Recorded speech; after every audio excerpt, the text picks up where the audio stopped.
Hello दोस्तों, welcome to my YouTube channel BG study point. आज हम बात करेंगे इंजीनियरिंग मटेरियल का सेकंड चैप्टर क्रिस्टलोग्राफी का। ठीक है ना। तो इसमें हम कुछ टॉपिक के बारे में बात कर लेते हैं कि क्या क्या टॉपिक है। सबसे पहले हम क्रिस्टलोग्राफी क्या होता है इसके बारे में पढ़ेंगे। ठीक, क्रिस्टलीय ठोस, नॉन क्रिस्टलीय ठोस। ठीक, इसके बाद हम लोग क्रिस्टल ज्यामिति पढ़ेंगे। ठीक, इसके बाद जो है हम लोग पढ़ेंगे क्रिस्टल पद्धति कैसे होते हैं, क्रिस्टल जालक, ठोसों में परमाणु बंधन। ये सब इसके टॉपिक हैं इस चैप्टर के। बहुत इंपॉर्टेंट चैप्टर है ये, इसमें से ज़रूर पेपर में आता है। ठीक, और इसके टॉपिक जो होते हैं क्रिस्टल के संरचना, आणविक संरचना। ठीक, FCC, BCC, SCC, HCP। ठीक है ना। तो ये सब इस चैप्टर के टॉपिक हैं, इसके बारे में हम लोग पढ़ेंगे। ठीक है ना। तो चलिए सबसे पहले हम लोग जान लेते हैं क्रिस्टलोग्राफी क्या होता है। ठीक, विज्ञान की वह शाखा जिसके अंतर्गत ठोसों की ज्यामितीय संरचना का अध्ययन किया जाता है क्या कहलाता है? क्रिस्टलोग्राफी कहलाता है। विज्ञान की वह शाखा जिसके अंतर्गत ठोसों की ज्यामितीय संरचना का अध्ययन किया जाता है।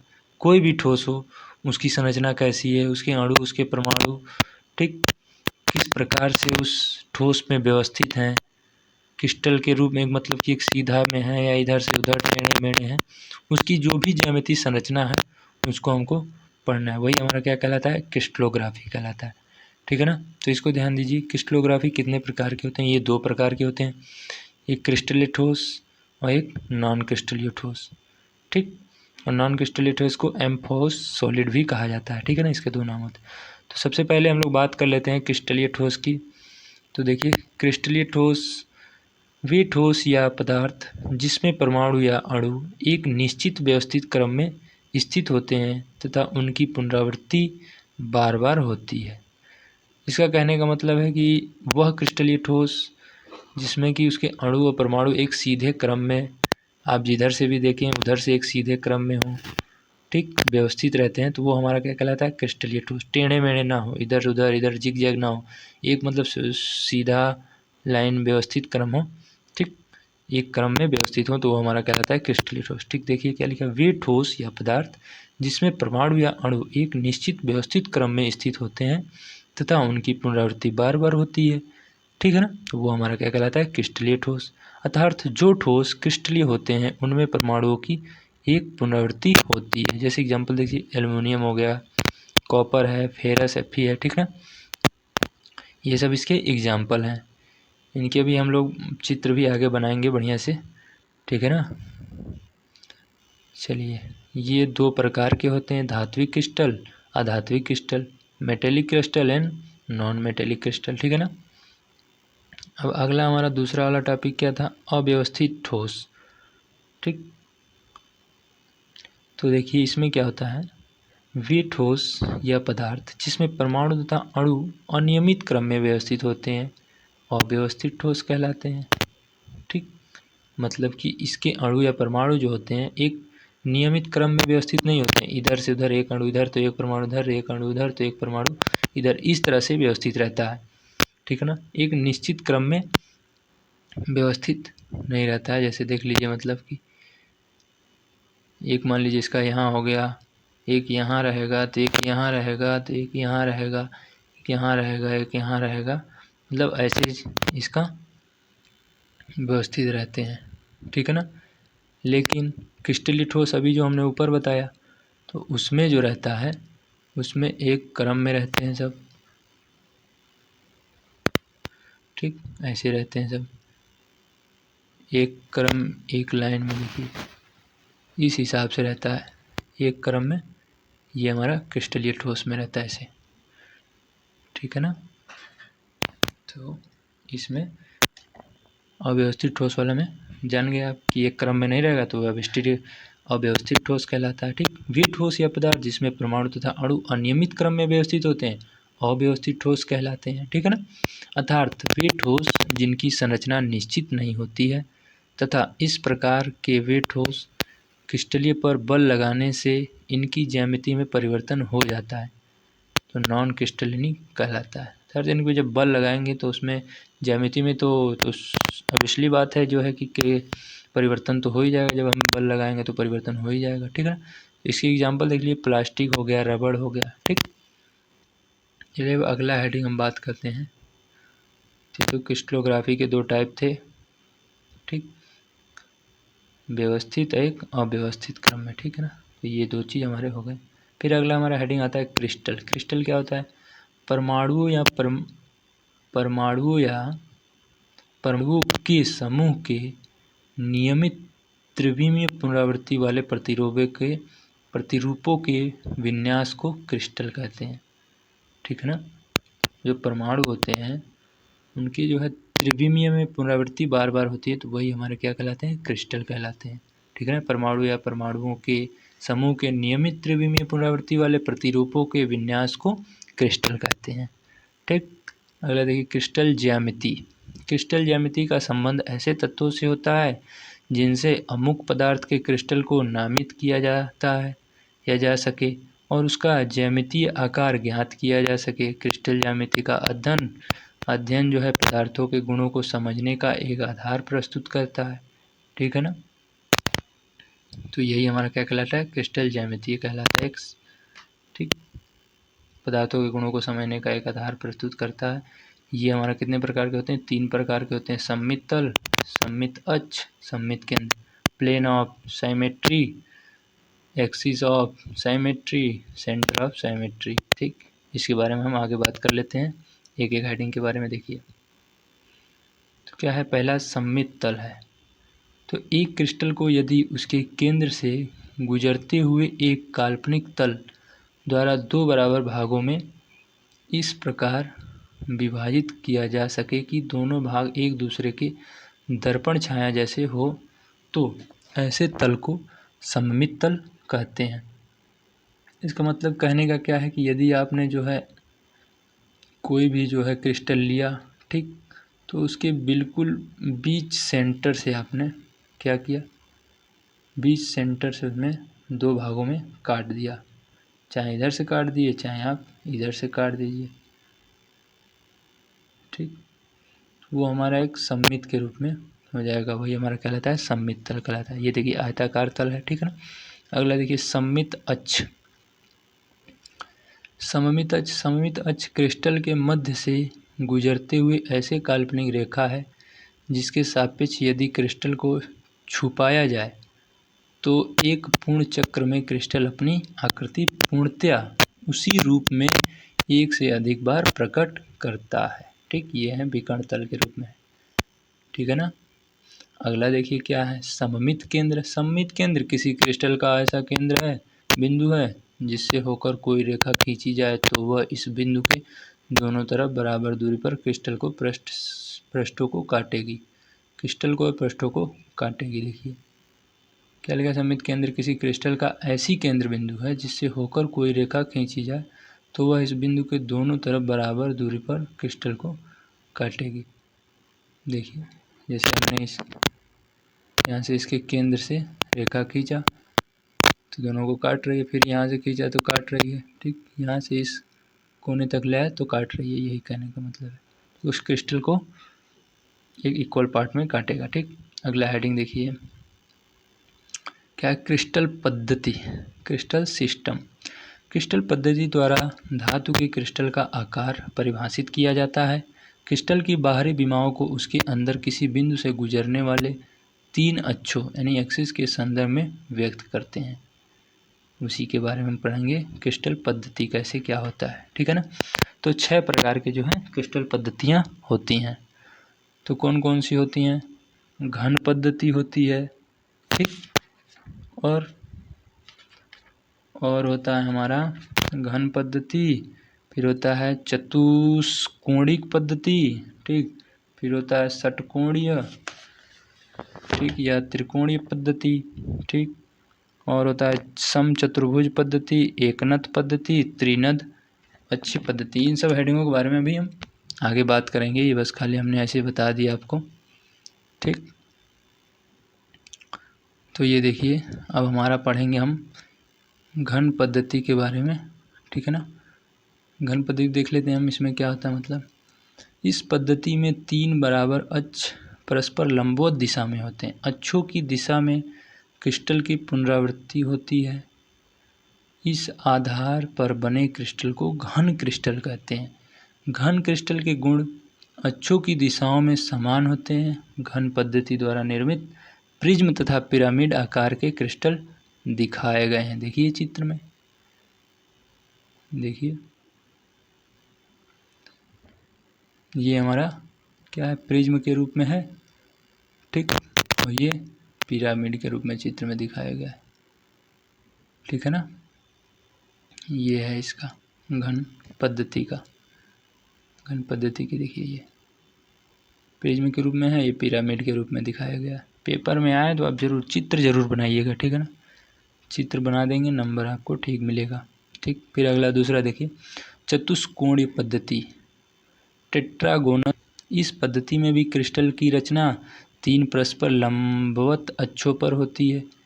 इनमें 2 अक्ष बराबर व एक दूसरे के समकोण पर मिलते हैं तथा तीसरा अक्ष पहले दोनों से छोटा या बड़ा तथा दोनों के लंबवत होता है, ठीक। तो उसी प्रकार देखिए इसका भी ये प्रिज्म हो गया, ये पिरामिड का चित्र। ये सब पेपर में ज़रूर बना दीजिएगा आ जाए तो, ठीक है ना। अगला देखिए इसी क्रम में, षटकोणीय त्रिकोणीय पद्धति। इस पद्धति में 4 अक्षों पर क्रिस्टल की रचना होती है। देखिए 4 अक्षों पर क्रिस्टल की रचना होती है। इसमें 3 अक्ष बराबर व एक दूसरे को 60 अंश पर काटते हैं तथा चौथी इनकी तुलना में छोटी या बड़ी परंतु लंबवत होती है, ठीक। ये हमारा कौन सा है, षटकोण या त्रिकोणीय। देखिए 6 कोण है इसमें, 1 2 3 4 5 6, ये है षटकोण या त्रिकोणीय, ठीक। ये इसका प्रिज्म रहा, ये इसका पिरामिड रहा, ठीक ना। अगला देखिए, समचतुर्भुज पद्धति, ठीक, रोम्बिक सिस्टम। इस पद्धति में क्रिस्टल की रचना 3 विभिन्न लंबाइयों की एक दूसरे को समकोण पर काटती हुई अक्षों पर होती है। इनमें से किसी एक को ऊर्ध्वाधर अक्ष तथा अन्य 2 को पार्श्विक अक्ष माना जा सकता है। तो ये हमारा क्या कहलाता है, समचतुर्भुज पद्धति कहलाती है। देखिए समान चतुर्भुज हैं इसकी पिरामिड, ठीक। चित्र बना लीजिएगा आप लोग। अगला देखिए, एकनत पद्धति। इस पद्धति में विभिन्न लंबाई की 3 अक्ष होती हैं। इनमें 2 एक दूसरे को तिर्यक कोण पर काटती हैं तथा तीसरी अक्ष इन दोनों के समतल पर लंबवत होती है, ठीक। अगला त्रिनद अक्ष पद्धति। इस पद्धति में 3 विभिन्न लंबाई वाले अक्ष होते हैं जो एक दूसरे को तिर्यक काटते हैं। इनमें ऊर्ध्व अक्ष तथा अन्य 2 तुलना में छोटी या बड़ी मानी जाती है, ठीक है ना। देखिए इसके चित्र दिया है हमारा, ये रहा चित्र, ठीक। चित्र बना लीजिएगा आप लोग। अगला देखिए, ठोसों में परमाणु बंधन। ठोस धातु परमाणुओं के संयोजन से बनती है, ये तो बात सही है, तो जानते हैं आप लोग। ठोस जो है धातु जो है परमाणुओं के संयोजन से ही बनता है, ठीक।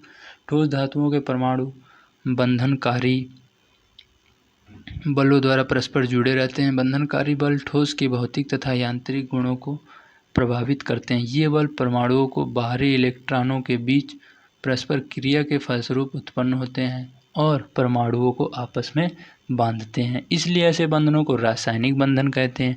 ठोसों के बंधन यानी बॉन्ड्स मूल में 4 प्रकार के होते हैं, ठीक है ना। पहला धात्विक बंधन, आयनिक बंधन, सहसंयोजक बंधन, वैंडर वाल बंधन, metallic, ionic, covalent, van der Waals, ठीक है ना। ये इसके बॉन्ड होते हैं, ठीक। तो सबसे पहले हम देखते हैं धात्विक बॉन्ड यानी धात्विक बंधन के बारे में। इस प्रकार के बंधन में परमाणु अपने में से संयोजी इलेक्ट्रॉन को अलग करके स्वयं धनात्मक चार्ज युक्त बन जाते हैं, ठीक है ना।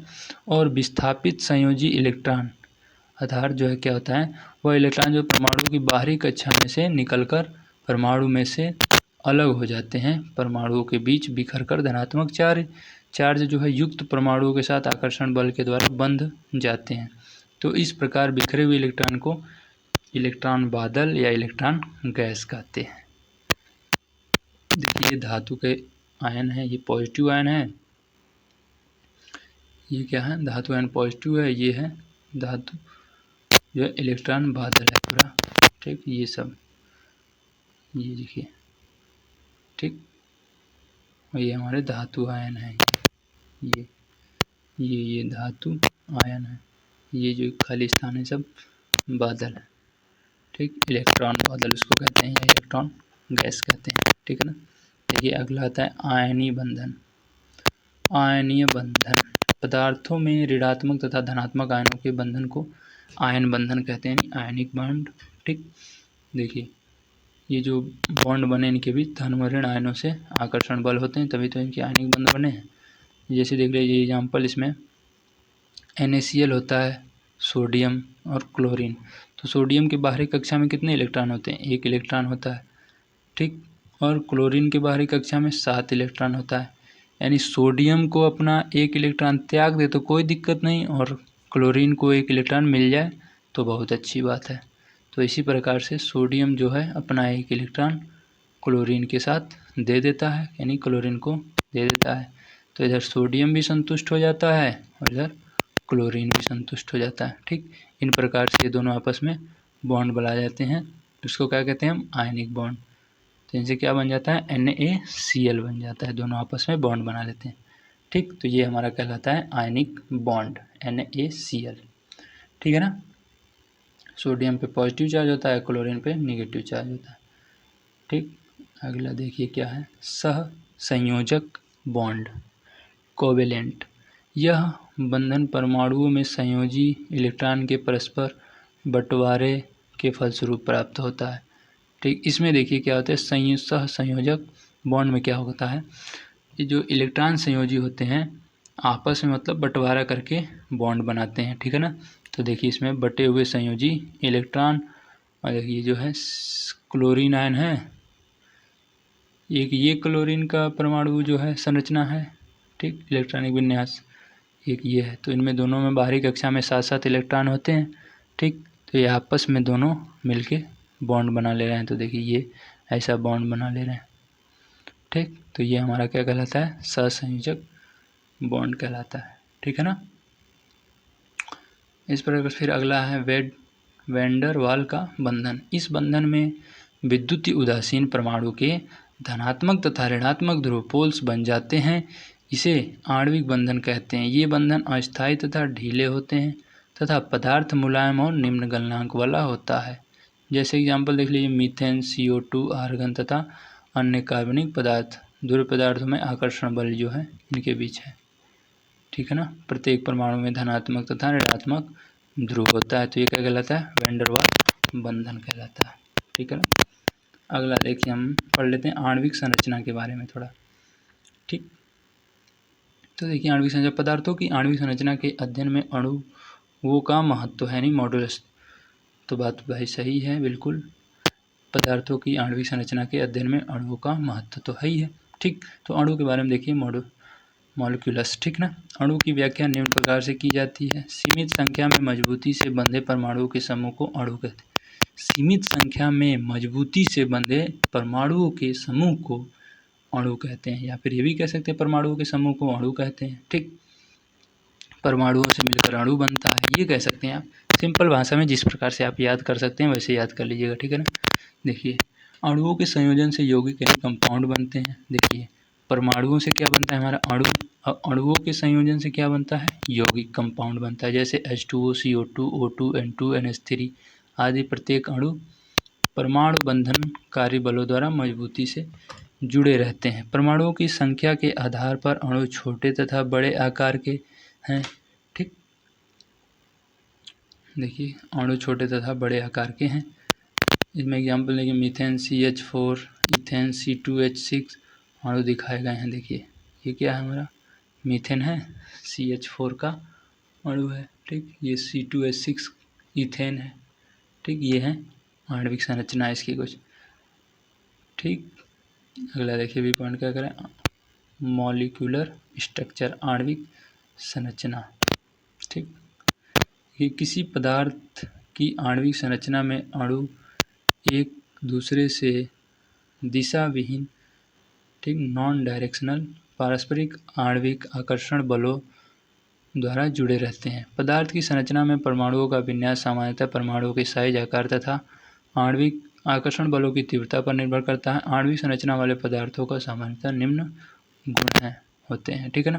पहला होता है मृदुता, दूसरा होता है निम्न गलनांक बिंदु, ठीक, लो मेल्टिंग पॉइंट, उच्च ऊष्मीय प्रसार गुणांक, ठीक, ये थे आणविक संरचना के गुण होते हैं, ठीक। अगला देखिए हम क्या पढ़ लेते हैं, क्रिस्टल संरचना। क्रिस्टल संरचना, अधिकांश धात्विक तत्वों की संरचना क्रिस्टलीय होती है। चाहे भाई किसी भी धातु, जो ज़्यादातर धातुओं की जो है क्रिस्टल संरचना ही होती है, क्रिस्टल के रूप में उनकी संरचना होती है। हम जान चुके हैं कि क्रिस्टल की रचना परमाणुओं के क्रमबद्ध संयोजन से निश्चित आकार व साइज की ज्यामितीय आकृतियों में होती हैं। इन ज्यामितीय आकृतियों में परमाणुओं के विन्यास को क्रिस्टल संरचना, ठीक, या दिक्जालक अथवा क्रिस्टल जालक कहते हैं। क्रिस्टल जालक की रचना आपस में काटती हुई सीधे रेखा में त्रिविमीय जालों द्वारा होती हैं, ठीक, ये चित्र में दिखाया गया है। जालों द्वारा होती हैं। रेखाएं पूरी आकृति को समान प्रिज्मों में विभाजित करती हैं। ऐसे प्रत्येक प्रिज्म को एकांक कोशिका यानी यूनिट सेल कहते हैं, ठीक। धातुओं के गुण उनके क्रिस्टलों की संरचना पर निर्भर करते हैं। क्रिस्टलों की संरचना या दिक्चालक विभिन्न प्रकार के होते हैं।